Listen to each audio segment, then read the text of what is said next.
day 2, I just got some glue from the home improvement store. I got this construction adhesive. It's in the concrete aisle, and it's supposed to stick brick to plastic and so many other things. Also waterproof. And every time I go to the home improvement store, I always visit the garden center, and they had a sale on tropical houseplants. So naturally, I had to pick this guy up. There's not a plant tag with a botanical or common name, so I'm not sure what this is called. If you can help me out, I appreciate it. So I'll get to work, and today I'll be cleaning the brick a little bit so that the glue can stick on better, and hopefully it'll go without a hitch and I can fill the pond up. Once again, we have this construction adhesive, and I picked it for no other reason than that it was the cheaper of the two available. Two different brands available. Let's cut the tip off.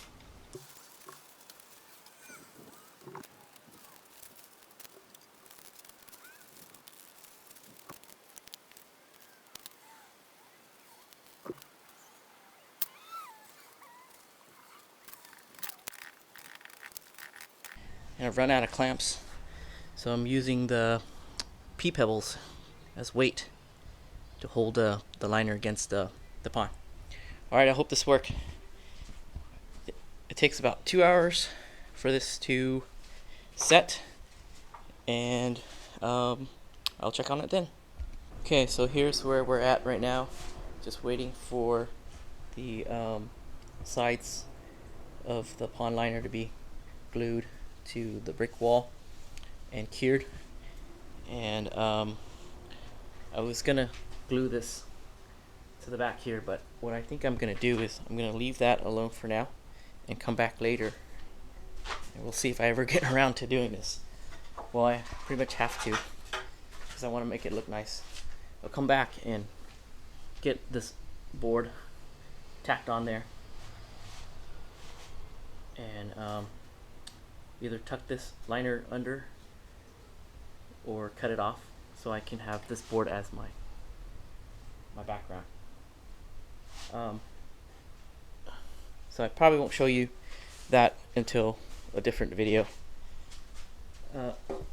As I'm waiting for this to completely cure, I'm going to work on the next step of this project. And once again, the idea is to replicate a stream so I can grow my plants on this side. And I need this side to be growing material, so I'm going to fill it with these pea pebbles and maybe some peat moss, and I don't know if I'm going to put in sand or dirt, or may have to get more of this. But first I need to kind of build a dam and hold all of that back and section it off, so hopefully this galvanized mesh will work. It's 2 feet by 5 feet and half inch 19 gauge galvanized mesh. This is about $6, so hopefully it'll work. Let's see what we come up with. I got my 5-foot sheet folded in half, and I thought it'd be easier to do it this way than to cut it and use the mesh for something else. Not only that, it's more sturdy this way. As far as the height, this is how I measured it. I set it in, and I expect it to come out over the water line a little bit. I think I want that.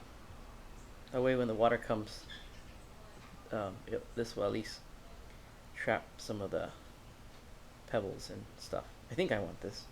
I'm not sure. And then as far as now creating a box to make it more rigid, this is how I'm doing the measurements. I have it pretty much pressed up against the other side of the brick wall, and I'm counting the squares that it extends. So they're about 12 squares. So what I'm going to do is I'm going to go, this is the excess, 12 squares. So what I'm going to do is going to count 6 and then cut it and then bend this into more of a box to make it more sturdy. And then I'll do the same thing over there.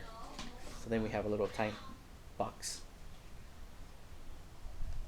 Okay, here's where the pond is at. Sorry that I had to skip out on a lot of the details. I was kind of wrecking my mojo to stop and film, and it's been quite a long day, and I thought I'd just hammer it out. So sorry I don't have the details for you, but here's the general overview of how I hope this thing will work.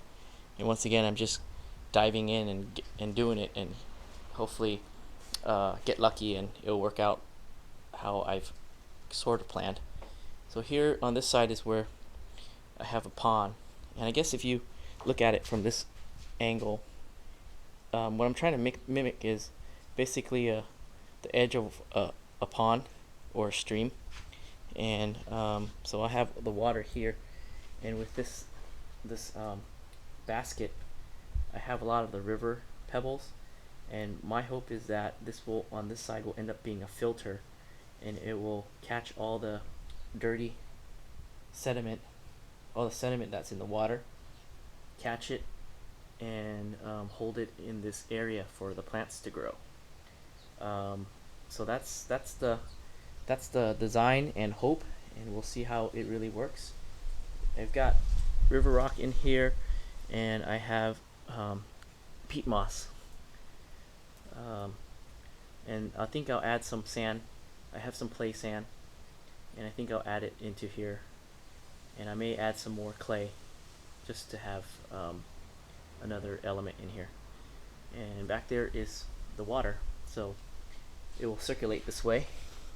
Water here come and get circulated that way, and hopefully when everything settles, this will all settle in, and this will actually work as a filter.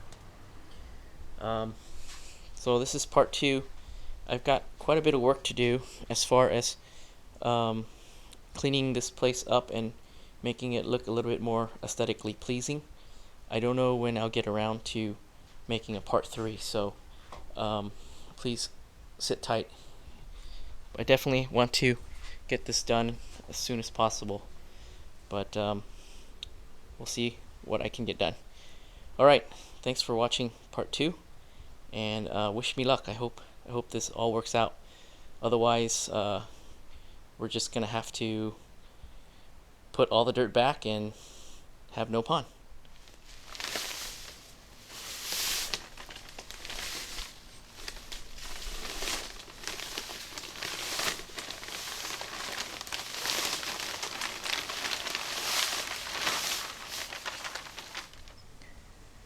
So now that I got my pond kind of going, I gotta make sure to control mosquito larvae. I have some mosquito fish in here. With the Asian tiger mosquito that is calling this area home temporarily, I want to make sure that I reduce any chance of catching the Zika virus.